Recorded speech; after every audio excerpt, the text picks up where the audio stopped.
بسم اللہ الرحمن الرحیم۔ آج آپ نے ایک اور پریس کانفرنس بھی دیکھی، اس حوالے سے بھی بات ہوگی۔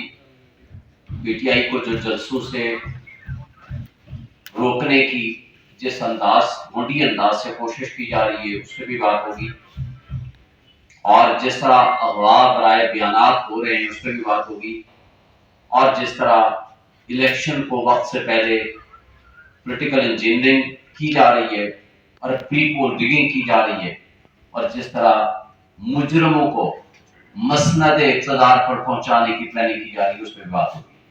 میں کوشش کروں گا، ٹائم آپ کا شارٹ ہے، مختصر سی میں بات کروں۔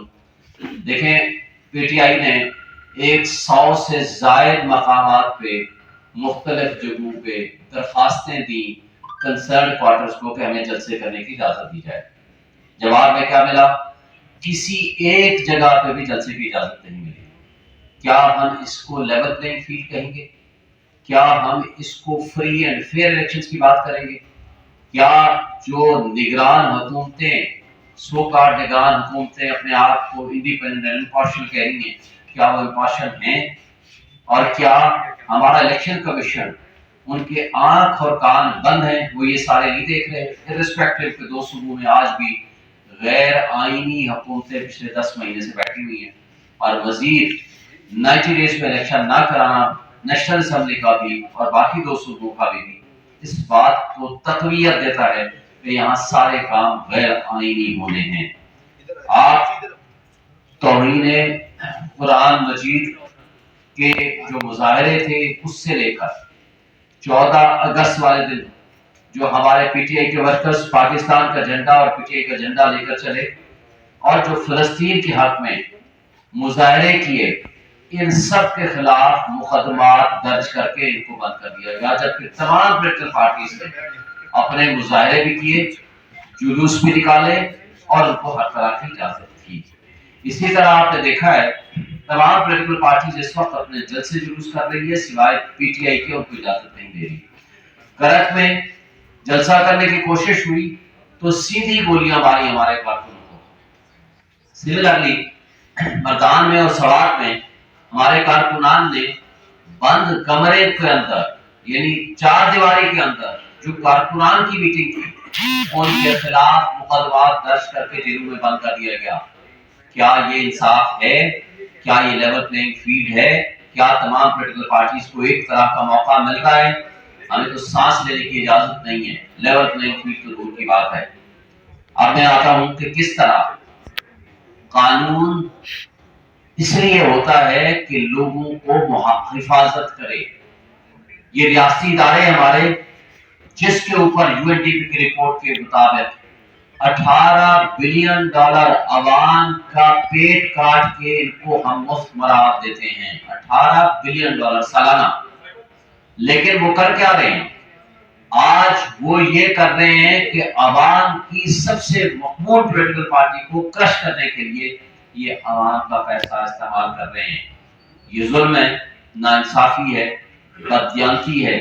اس کے ذریعے افراتفری پھیلے گی، اس کے ذریعے آج معاشی بدامنی، آج آپ کی دہشت گردی اپنے عروج پہ ہے، بے روزگاری، غربت، اس کا تو کوئی لمٹ نہیں ہے۔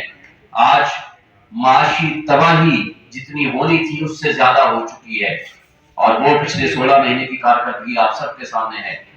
اور یہ جھوٹ بولتے ہیں ہمارے نگران حکومتوں کے کارندے اور حکمران، جو یہ کہتے ہیں کہ ہماری نظر میں تمام پولیٹیکل پارٹیز کو جلسے کرنے، جلوس کرنے اور ہر طرح کی آزادی حاصل ہے۔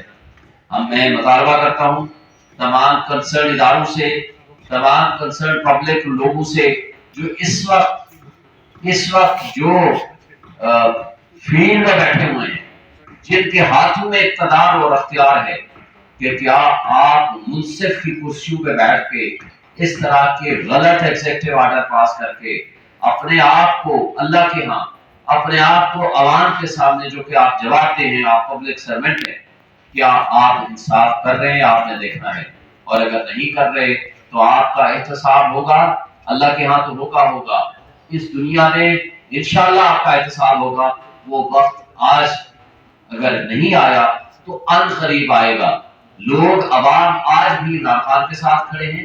آج بھی آپ کے لیٹسٹ گیلپ سروے کے مطابق 60 سے 70% پاپولیرٹی، بلکہ ایکچولی 90% ہے، وہ پاپولیرٹی آج بھی عمران خان کے ساتھ ہے. کیا لوگوں کے دلوں سے ان کی محبت کیسے ختم کریں گے؟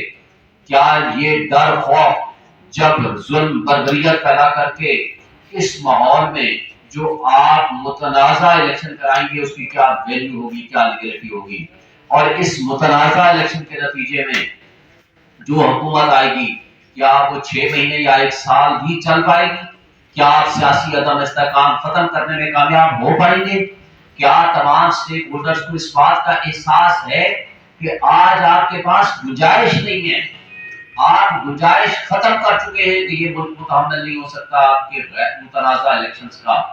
اگر متنازع الیکشنز ہوئے اس ملک میں پھنسی ہوئی دلدل میں پھنسی ہوئی 25 کروڑ عوام کے مسائل کوئی حکومت حل نہیں کر پائے گی جب تک کہ ایک اسٹرانگ ڈیموکریٹک گورنمنٹ نہ آئے اور جس کے اوپر سب کا یقین ہو، جو انٹرنیشنل ورلڈ بھی بلیو کرے. مجھے بتائیں، جب قانون مجرموں کو، اور آپ دیکھیں وہ کمشنر یو کے میں کس کیپیسٹی میں، ریاست کا ایک نوکر کس کیپیسٹی میں ایک ریاست کے سب سے بڑے مجرم جو کرپشن میں مجرم ہے، 2 کیسز میں ان کی اپیلیں خارج ہو گئی ہیں، ضمانتیں خارج ہو گئی ہیں، اشتہاری مجرم ہے، نہ صرف اس کو پروٹوکول دے رہا ہے بلکہ اس کو بیانیہ یاد کروا رہا ہے. کمال کی بات یہ ہے، ایک تو ان کی آپ ذہنی سطحیت کے بارے میں آپ سوچیں